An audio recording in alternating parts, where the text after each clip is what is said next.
Hola, vamos en este video a resolver un problema de cargas puntuales. Ok, entonces en este problema nos dicen que tenemos tres cargas puntuales negativas que están sobre una línea, como se ilustra en la figura. Nos piden encontrar la magnitud y la dirección del campo eléctrico que produce esta combinación de cargas en el punto P, que está a 6 centímetros de la carga de menos 2 microcoulomb medida en forma perpendicular a la línea que conecta las tres cargas. Entonces, como estas cargas son puntuales, nosotros podemos utilizar la definición de campo eléctrico para partícula puntual. Primero que todo, vemos que el campo que produce cada una de estas partículas tiene direcciones distintas. Entonces, a esta le vamos a decir la partícula 1, a esta la 2 y a esta la 3. Okay, Q1 es menos 5, Q2 es menos 2 y Q3 es menos 5 microcoulomb. Entonces, por ejemplo, esta partícula 1 que está acá va a producir un campo que va en la línea que conecta la partícula con el punto, y dado que la carga es negativa, entonces ese campo se dirige en dirección a la carga. Entonces vamos a dibujarla acá en verde. Okay, y entonces esta sería el campo eléctrico que hace la partícula 1, entonces le vamos a llamar E1. La partícula 2, hacemos lo mismo, entonces trazamos una línea que conecte P con la carga y nuevamente el campo va en dirección hacia la carga porque son cargas negativas. Entonces a esta vamos a dibujarla hacia acá y este va a ser entonces el campo que produce la carga 2, digámosle E2. Y lo mismo con 3, trazamos la línea que conecta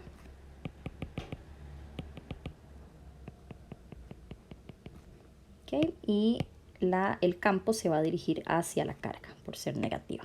Y a esta le vamos a llamar E3. Entonces, calculemos uno por uno cada uno de estos campos. El campo E1 se calcula como la constante eléctrica por la carga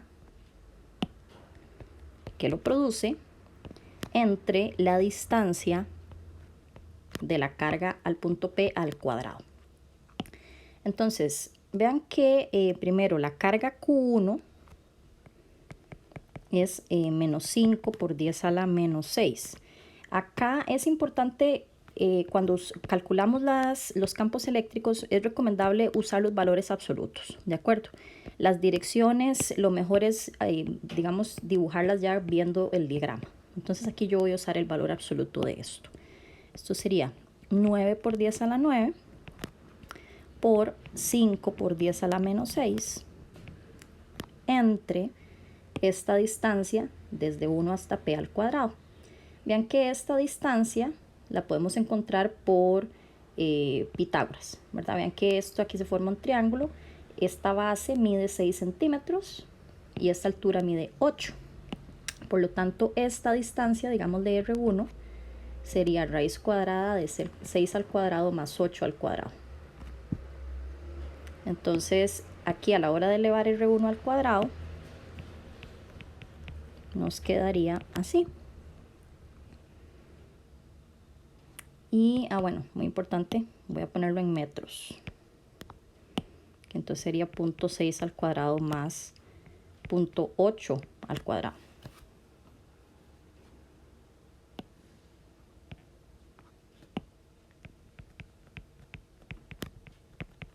Así.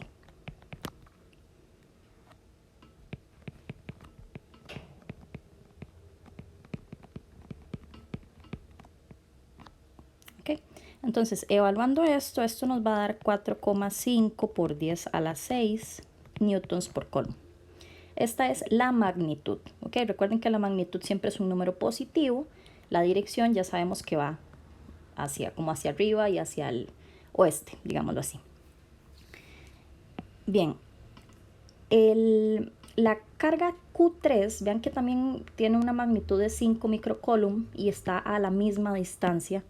Esta distancia, digamos, R3 también es, digamos, en centímetros sería 8 cuadrado más 6 al cuadrado.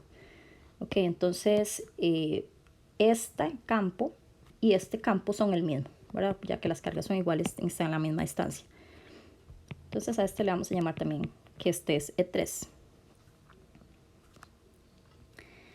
Ahora bien, para E3 y E1 podemos ver lo siguiente. Vean que como estos campos son iguales y van en estas direcciones, yo puedo decir que las componentes son las siguientes. E1 tiene una componente que va en X hacia la izquierda, que le voy a llamar E1X. Y E2 también tiene una componente que va hacia la izquierda, que le voy a llamar E2X. Las componentes verticales son las siguientes. Para E1 la componente vertical va hacia arriba, pero para E2 la componente vertical va hacia abajo. Entonces, como los ángulos son iguales y las magnitudes de los campos son iguales, E1 y E2Y se cancelan porque tienen la misma magnitud, pero van en direcciones contrarias.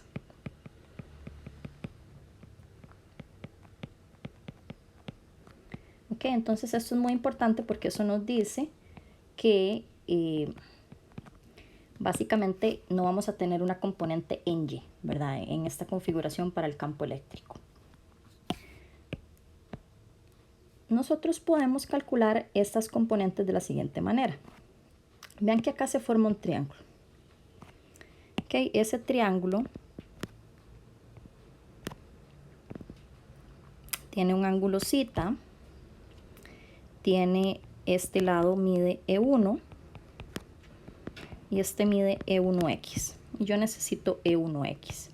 Vean que este ángulo también, bueno, primero calculemos la componente. Vean que yo puedo decir que el coseno de θ es E1X entre E1, o que E1X es E1 coseno de θ. Pero yo puedo ver también de el gráfico del dibujo que el coseno del ángulo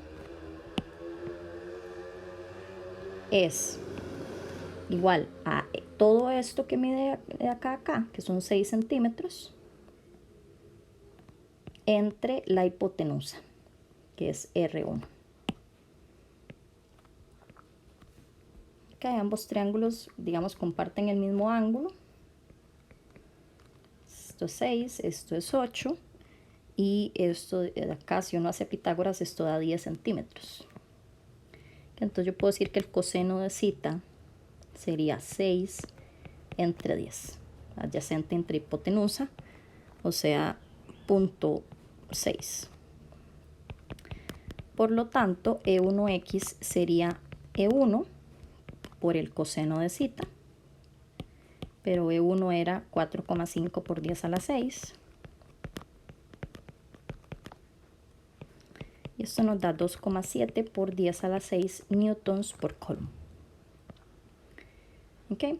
Entonces, ¿esto qué es? Esta es la componente en rojo que se ve aquí en el dibujo. Es la componente que va hacia la izquierda. ¿Ok? Por simetría, esa componente es igual a la de esta carga. Ah, por cierto, acá nos equivocamos. Aquí le puse 2, pero era 3. Vamos a ponerle 3. Porque es la de la carga de abajo. Okay, entonces esto es E3X. Este de acá es E3Y.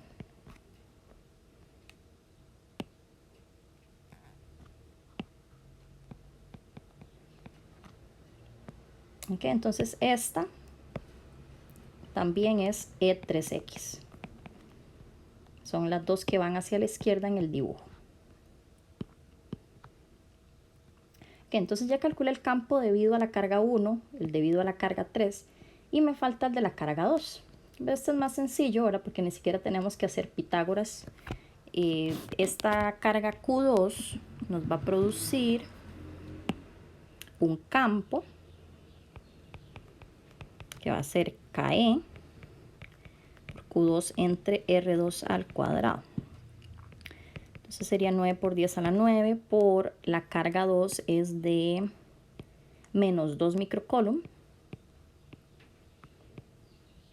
Ok, entonces vamos a ponerla acá 2 por 10 a la menos 6. Recuerden ponerla positiva. Y el R2 al cuadrado es la distancia desde la carga hasta el punto P, que serían 6 centímetros. Entonces sería 0.06 al cuadrado. Y esto nos da 5 por 10 a la 6 newtons por coulomb. Entonces, cuando ya uno encontró los campos y sus componentes, es muy importante, digamos, hacer el dibujo para poder ver las direcciones, ¿ok? Poder sumar vectorialmente esos campos. Vean que el campo 1X, el E3X y también el campo E2, que también va para la izquierda, todos van paralelos, ¿verdad? Y todos van, como dijimos, en esta dirección. Ok, entonces a la hora de sumar los campos, lo hacemos igual como aprendimos desde física 1. Ok, entonces diríamos que esto es igual a 2,7 por 10 a la 6 más 5 por 10 a la 6 más 2,7 por 10 a la 6. Estos son los tres campos, ¿verdad? De cada carga. Y esto va en, vamos a poner las unidades, newton por coulomb, y esto va en menos I. ¿Por qué en menos I? Porque todas van hacia la izquierda, ¿verdad? Entonces, la configuración típica es que uno pone I hacia la derecha, ¿verdad? Y J hacia arriba. Entonces, como las tres van hacia la izquierda, yo puedo decir lo que es menos I. La magnitud es esta. Entonces, si esto lo resolvemos, nos va a dar menos 1,04 por 10 a la 7 newtons por coulomb en dirección menos I. Y esa sería entonces la respuesta. Vean que no hay componente en Y, por lo que dijimos de que las cargas son iguales, ¿verdad? Estas de acá. Entonces por eso se cancelan las componentes en Y. Pero si no se cancelaran, entonces aquí habría que hacer la suma en Y, ¿verdad? Y colocar la magnitud y la dirección.